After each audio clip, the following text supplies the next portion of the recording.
Let me share my screen.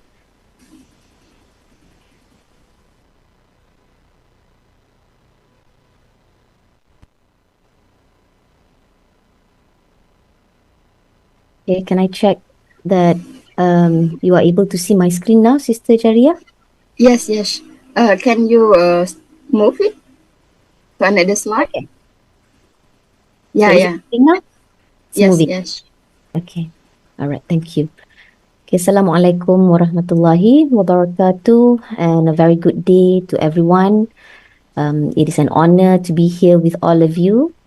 And I plan, inshallah, to present a topic that I believe is deeply relevant in today's world.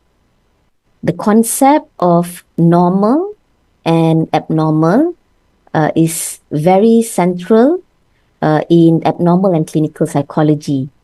When we talk about abnormal and clinical psychology, this discipline or area of knowledge covers mostly about mental health issues and mental disorders. Yeah. And these concepts of normal and abnormal are discussed extensively in the psychology textbooks that we normally use today. And these psychology textbooks are predominantly stem from a Western-centric orientation. And these modern psychology textbooks often reflect secular empirical perspectives that prioritize observable behavior, cognitive patterns, and measurable outcomes.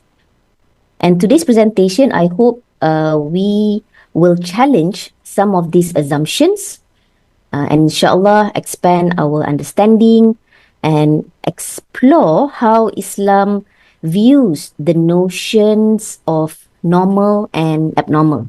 Okay, inshallah. So now let's start with a simple reflection. As you can see on the slide, what is normal today may not be normal tomorrow. This statement reflects how societal norms evolve over time. For instance, in the 1950s, smoking was very popular and seen as sophisticated, glamorous, and even healthy. And this perception was shaped by the culture at that time, the culture norms, and also at the same time aggressive marketing during 1950s.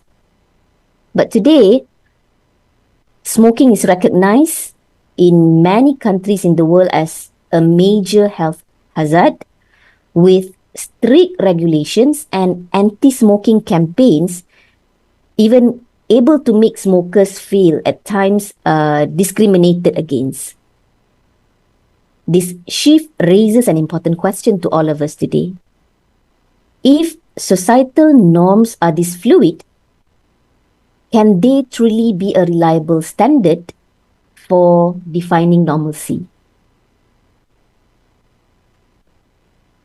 So I would like to invite you to learn about normal in the Islamic tradition. In the Islamic tradition, the concept of normal is deeply rooted in fitrah, the primordial nature that Allah instilled in humanity when He breathed His Spirit into man. Fitrah represents an innate standard of spiritual awareness and perfection, a state of being in harmony with God and the universe.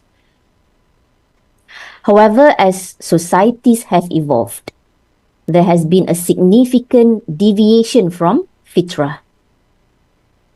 Modern societies, driven by materialism, secularism, and scientificism, we are the modern societies, have lost our connection to this divine nature. This has led to a loss of transcendence, resulting in spiritual imbalance and also disorder. In Islam, true normalcy is found in focusing on the center, which represents the inner spiritual alignment with God, rather than being distracted by the peripheral. Okay, what is this peripheral? Peripheral here refers to the external influences of society, such as wealth, power, worldly status. But unfortunately, modernity often pulls us away from the center and replacing divine norms with a new normal. And this new normal, shaped by materialistic and secular ideals, and it estranges us from our fitrah and creates disharmony both within ourselves and in our interactions with the world.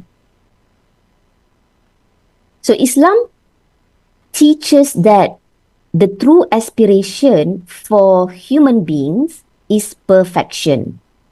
And this perfection means being spiritually awake, self-aware, and deeply connected to Allah.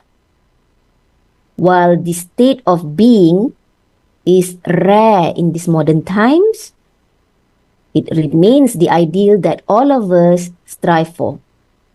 A return to our fitrah and a life centered on divine harmony.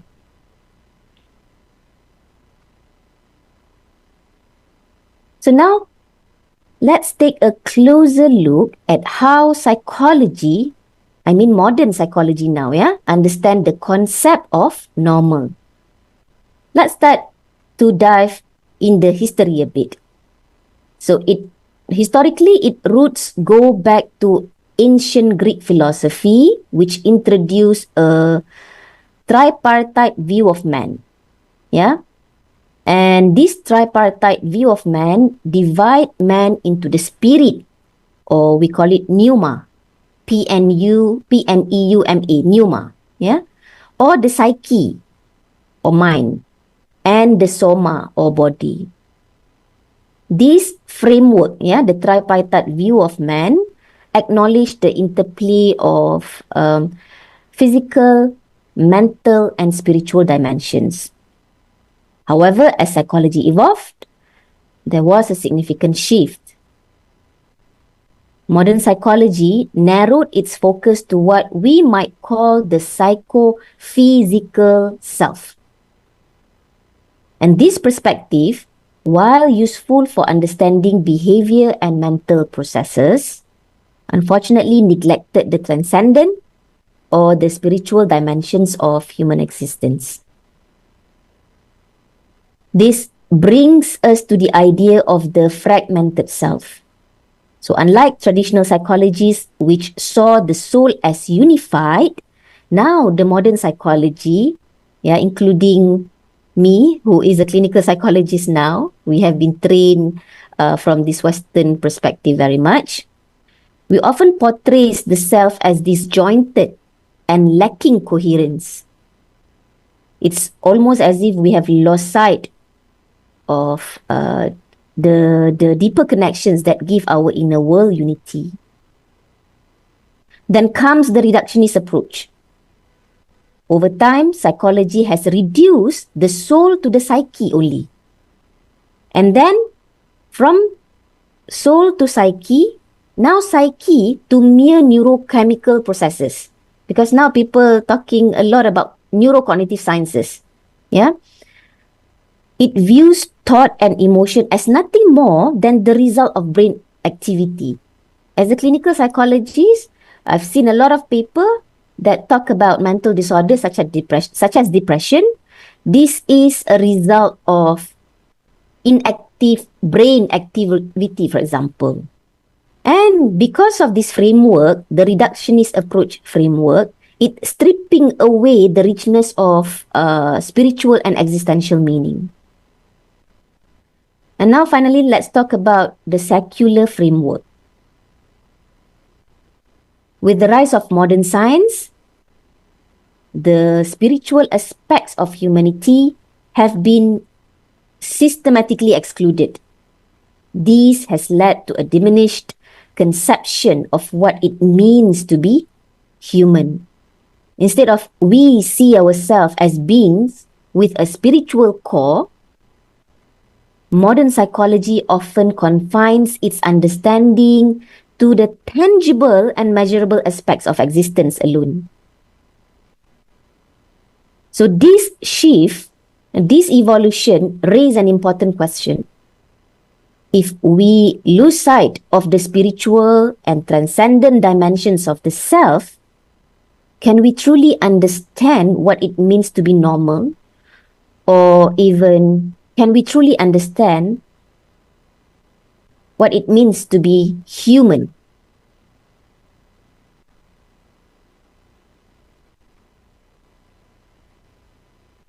So I would like to take this opportunity to engage with you online.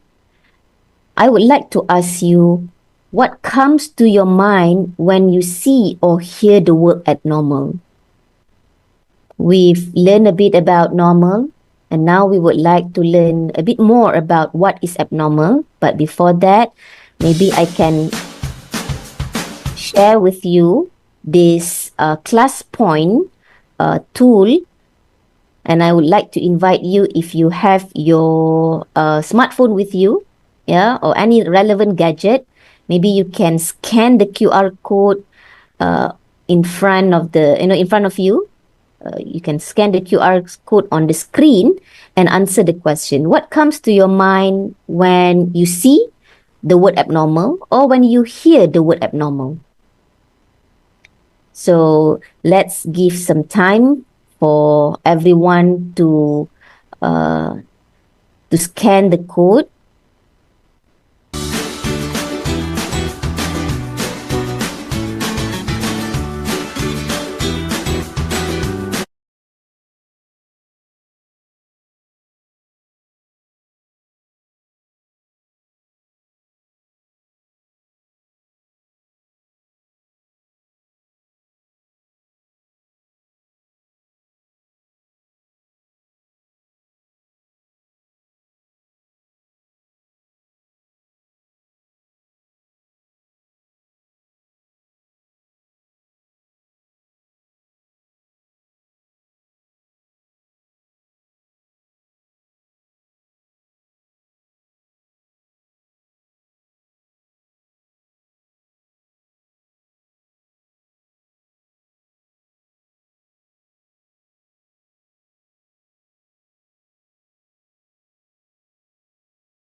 I still give a bit more time, probably about 1 minute, to other people to also share your thoughts.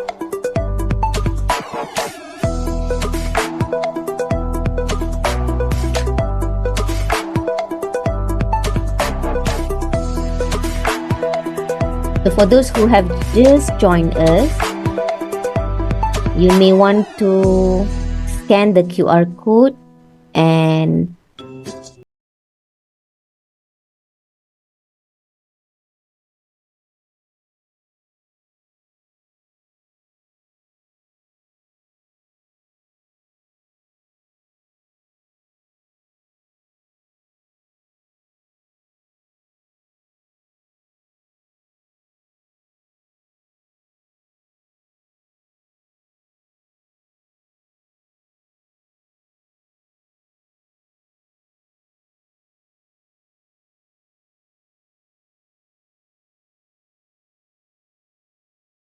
so much to at least 10 people who may have responded, yeah, or maybe lower than that.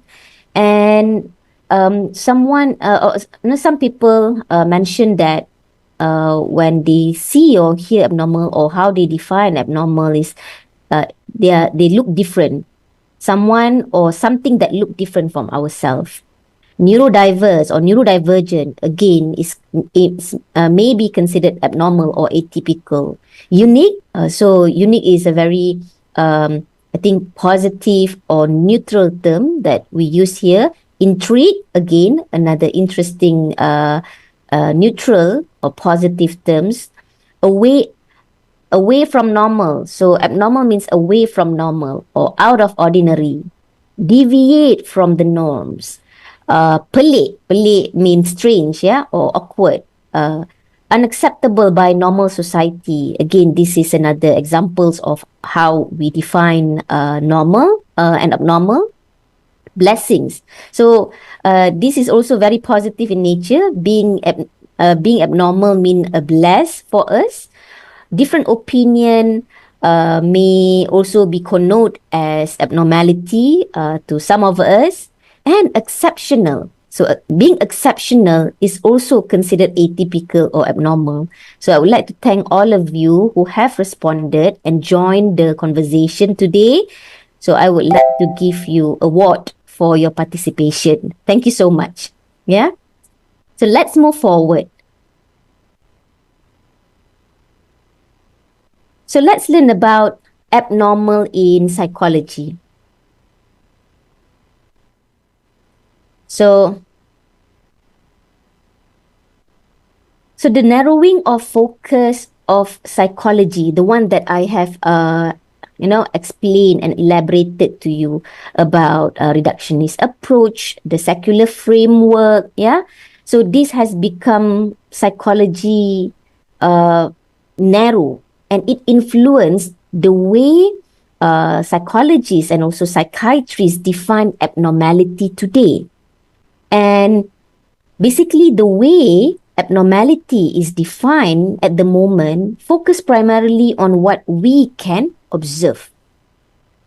So this is the definition at the moment. And the American Psychiatric Association, APA, yeah, the standard that many psychologists, psychiatrists, mental health professionals refer to, define abnormal behavior as a mental illness that affects the brain and influences how a person thinks, behave, and interacts with others. So this is the definition that we normally find in many psychology textbooks. And to identify abnormal behavior, psychologists use three main criteria. Okay, let's go through each one of them. First, the criteria is deviance. Okay, deviance. This is when a behavior significantly deviates from what is typical or culturally acceptable. Some of you also have shared this term or this characteristic. Yeah. For example, imagine someone who wear a heavy winter coat on a hot summer day in Malaysia. So that would be considered deviant because it's unusual and outside of our societal cultural norms in Malaysia. However, not all unusual behaviors are abnormal. Think of someone who runs a marathon every weekend. So can we say that action or behavior abnormal? Well, that may be uncommon for many. It doesn't make it abnormal. Second characteristic is maladaptiveness. Yeah, maladaptiveness. This refers to behaviors that interfere with a person's ability to live their daily life. For example, imagine someone who refused to leave their house because they believe stepping outside will bring bad luck. And this behavior not only prevents us or them from functioning normally, like going to work or meeting friends, but it also causes unnecessary stress and isolation. And the third criteria is personal distress. This is when a behavior causes long-term emotional suffering for the person. For example, imagine someone who constantly worries that they have upset their friends, even when there is no real evidence of it. They might feel intense guilt or anxiety, even though no one else notices their struggle. This kind of inner turmoil is what we mean by personal distress. So here's the key takeaway from this definition of abnormality in psychology. So only one of these criteria, either deviance, maladaptiveness, or personal distress, needs to be present for a behavior to be labeled abnormal. But normally, We find two or all three overlapping with each other when we consult people with mental disorders, for example. So I also would like to share with you about culture, context, and its relationship with the definition of abnormal behavior. In modern psychology, cultural norms is the central to what we consider normal or abnormal. And these norms guide how people behave and define what is healthy or unhealthy. But then norms are not static. Norms evolve over time. For example, the earlier example that I've shared with you, smoking. Smoking was once considered a healthy and sophisticated habit in 1950s. But today, it's widely recognized as harmful. And this shows how our understanding of normal can shift as society changes. But cultural norms can also be mistaken. They can limit, they can oppress or marginalize certain groups. For example, in the early 20th century, women who fought for voting rights were labeled as mentally ill simply because they challenge societal expressions or societal expectations. This demonstrates how behaviors that push against the status quo sometimes unfairly categorized as abnormal. And it's also important to remember that behaviors considered abnormal in one culture may be perfectly acceptable or even encouraged in another. Many of the diagnostic categories in psychology, when I talk about mental disorder, we have diagnostic category in the Diagnostic and Statistical Manual of Mental Disorder, or shortly recognized as DSM. This is the book that being frequently referred by psychiatrists, clinical psychologists, mental health counselor, or mental health professionals.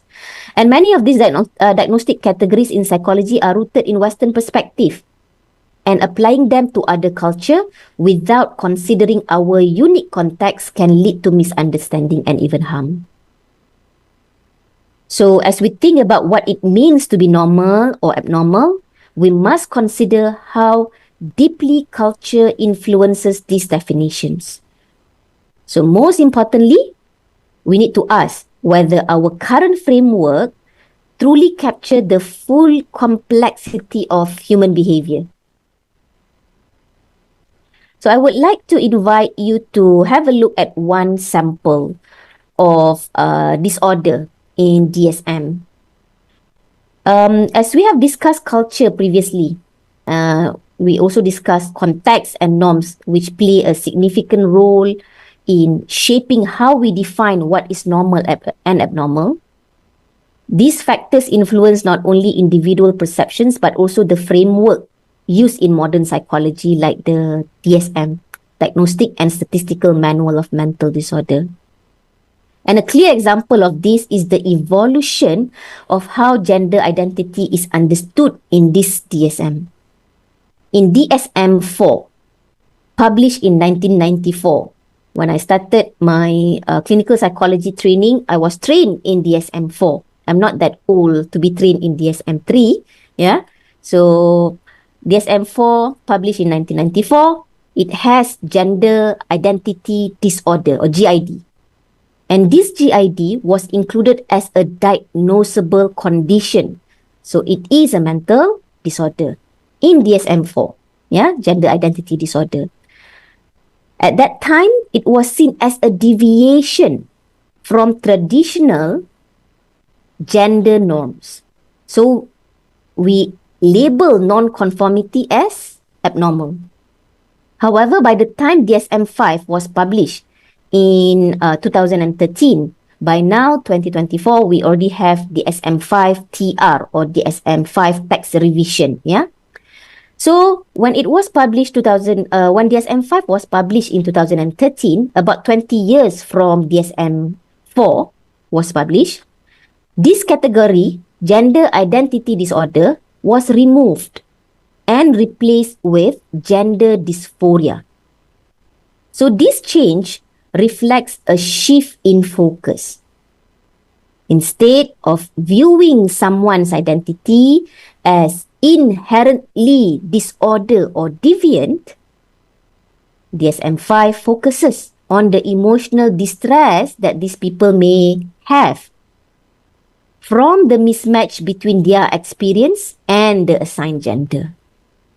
So the identity is not a disorder anymore, but because of the mistreatment that they have in society, they feel distress.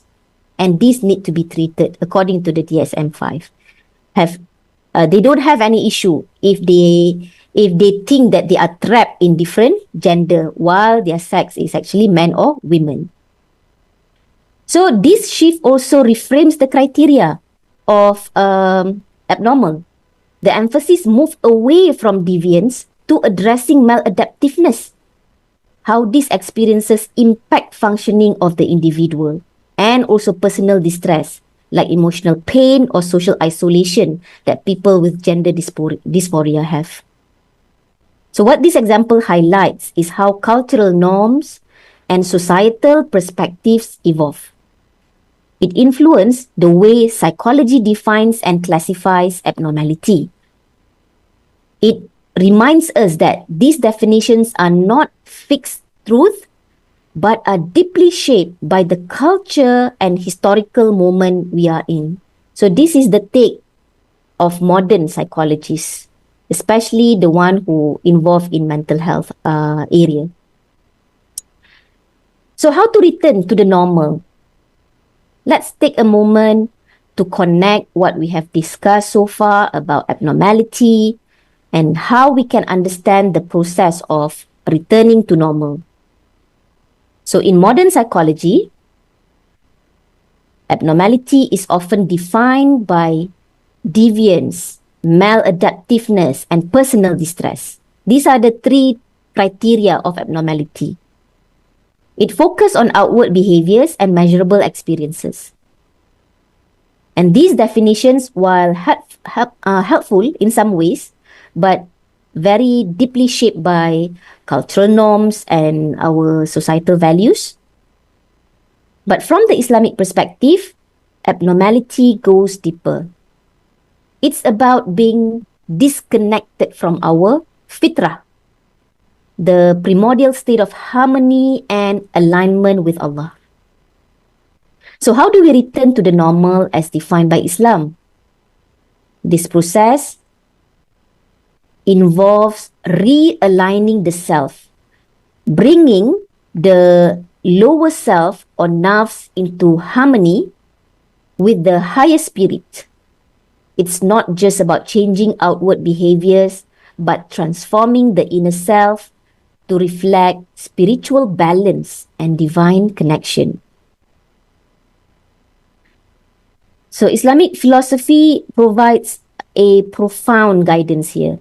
For instance, Ibn Sina described the soul in a hierarchy: the vegetative, the animal, the rational elements, and each part has its role, but the rational soul must transcend the lower instincts and guide the self towards intellectual and spiritual perfection.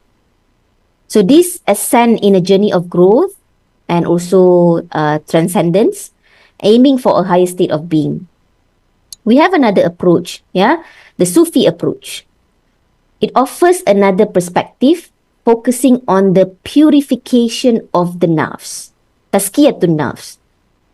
Many people read Al-Ghazali, and this Sufi approach focus on tazkiyatun nafs through spiritual struggle or the greater jihad.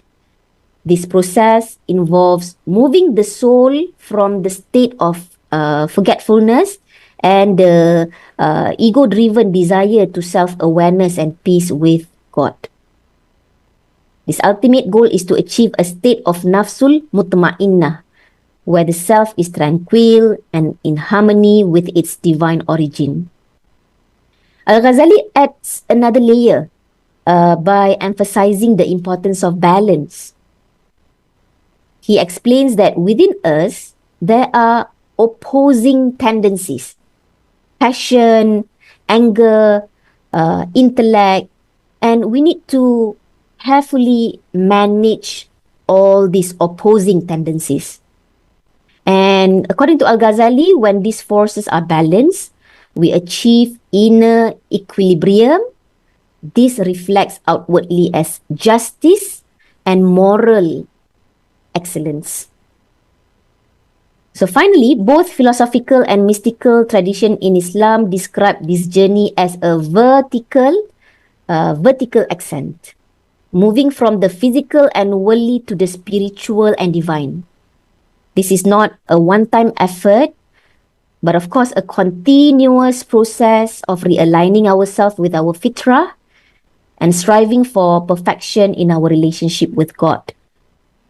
So in essence, returning to the normal in Islam is about restoring the soul's balance, nurturing spiritual awareness, reconnecting with our divine essence. And this is a holistic journey of transformation that goes beyond fixing what is broken in our mental health issues to becoming what we were always meant to be. In this case, human.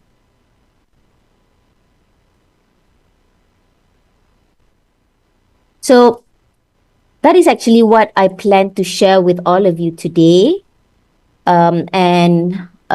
Before I end my sharing session, I would like to learn from you. What is your takeaway message?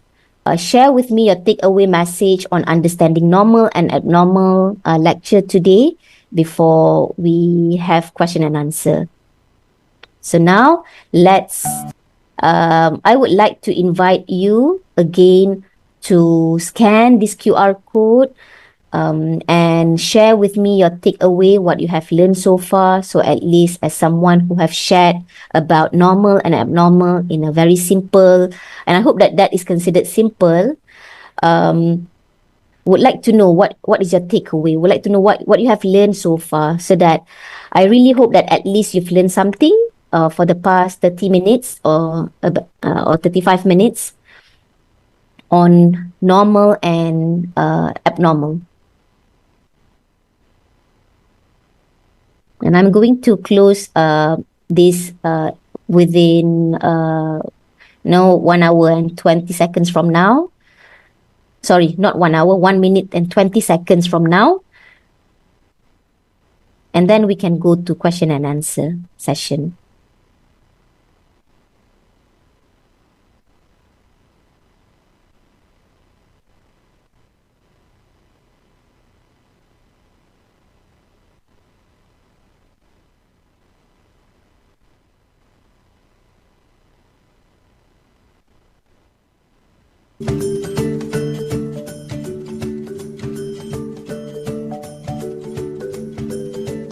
Okay, about 30 seconds more.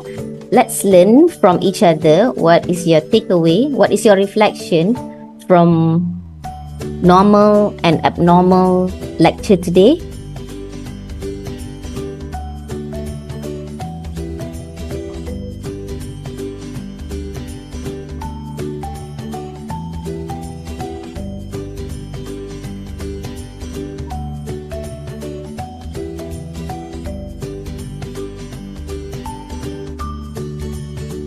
All right, thank you so much who have submitted your responses. We have about 4 responses from Jan. Jan mentioned that the need to realign our understanding of normalcy from the Islamic perspective. And from Abdul Karim, Isabiri, Abdul Karim, I apologize if I pronounce your name incorrectly. What is normal in my society can be abnormal to someone else, correct? What is normal in Malaysia may be considered abnormal in US, yeah? We value different things. And from Jannat, the relationship between Allah and us is imperative to nurture a healthy spiritual understanding of myself and the world. That is very beautiful, Jannah. And from Nawawi, I think this is Dr. Nawawi probably, normal is according to our fitrah. Anything beyond that, not perfect. Anything that deviate from our fitrah is considered abnormal. Something is not right. And I remember when I was an undergraduate student at the International of Islamic University Malaysia, I met almarhum Professor Malik Badri. He taught me psychology from Islamic perspective, and Professor Dr. Amber Haq was my teacher in abnormal psychology. And in one of the assignment, I conducted an interview, brief interview with Professor almarhum Professor Malik Badri. I asked him, what does it mean by abnormal? And he briefly explained that whatever that deviate from our fitrah, that is abnormal. And that was a very, whenever that I remember that scene, it is very heartwarming to learn from someone who have taught us so much about Islam and psychology. Thank you so much for all of you who have contributed your understanding. And now I would like to share, these are some of the references that I have used, and I would like to invite you to visit it, especially from Emeritus Professor Dr. Nuraini Muhammad Noor, and also Professor Dr. Aizuddin Ahmad, What is the Normal? A commentary based on the Islamic tradition and psychology. And I also would like to promote to all of us who love psychology and also would like to know about mental health and how Islam view psychology to go and read this book by Abdullah, Professor Dr. Abdullah Rothman.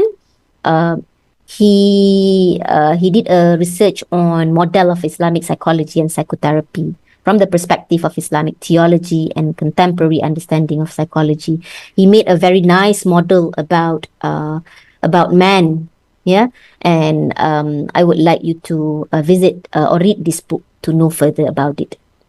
And now, Sister Jaria, maybe I can take some question or probably learn from the floor about their reflections, or learn from each other. Thank you so much. Most welcome, Doctor. Now we open for Q&A, and you can see from the chat box if there is a question there, or if the participant want to have a direct question, you can raise up your hand.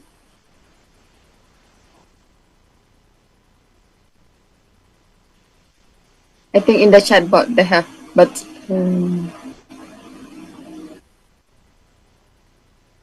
okay.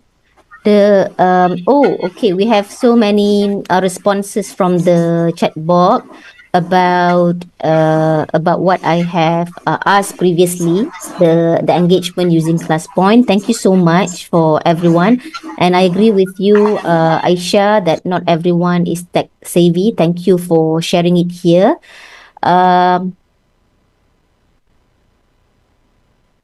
Okay, I think we have one question probably by Diana Putri. I think so. I would like to ask specifically about homosexual or gender identity disorder, which was recently removed from DSM-5. I was triggered by Yuval Noah Harari, an Israeli historian scientist who does not define homosexual as a deviation because everybody is able to do it. Thus, homosexual isn't against the natural law. You already explained the definition of abnormal and why gender identity disorder wasn't included in DSM-5 anymore. But as a Muslim excluded the Islamic norm, are there any clinical explanation why people are able to be attracted to people who have the same gender as he or she is? That is a very interesting question. Gender identity disorder is not my area, my area that I research a lot. So how people attracted to different gender, but in general, from what I have learned, any mental health issues or even mental disorders are developed and maintained from at least 4 perspectives. Number one is from a biological causes. Yeah, it could be genetic, It could be the DNA that we have. Yeah. So that is the explanation of sometimes why some people have easily get depression or anxiety or even personality disorder. It could be because of biological reason, either the way the brain is wired differently, the way our genetic expression is different from other people. Another one is from psychology perspective, the way we think about something. If we think that it's okay to like other people with same sex or same gender, and that is okay, we adhere to that. That somehow will allow us to develop this kind of issue, make us maintain this kind of problem. The way we behave in the world, for example, if we agreeable to these tendencies in the environment, such as we don't feel anything when people talk about homosexual, we try to maintain neutrality, and we condone to this understanding and framework of identity, that could also develop and maintain liking towards same sex and gender. In terms of environment, yeah, this is the third explanation. Socio-environmental perspective. If we live in an environment that see gender identity disorder as not a disorder, yeah, and when this group of people talk about their rights and etc., and we change our mind because we also believe about this human right, that again could help us to change our framework and agree or adhere to this understanding of identity is considered neutral. And another approach is spirituality, as we have explained or shared today. Things that bring us far away from our transcendent or divine nature may expose us to think and behave in a deviant way. And one of the deviant way is this thinking that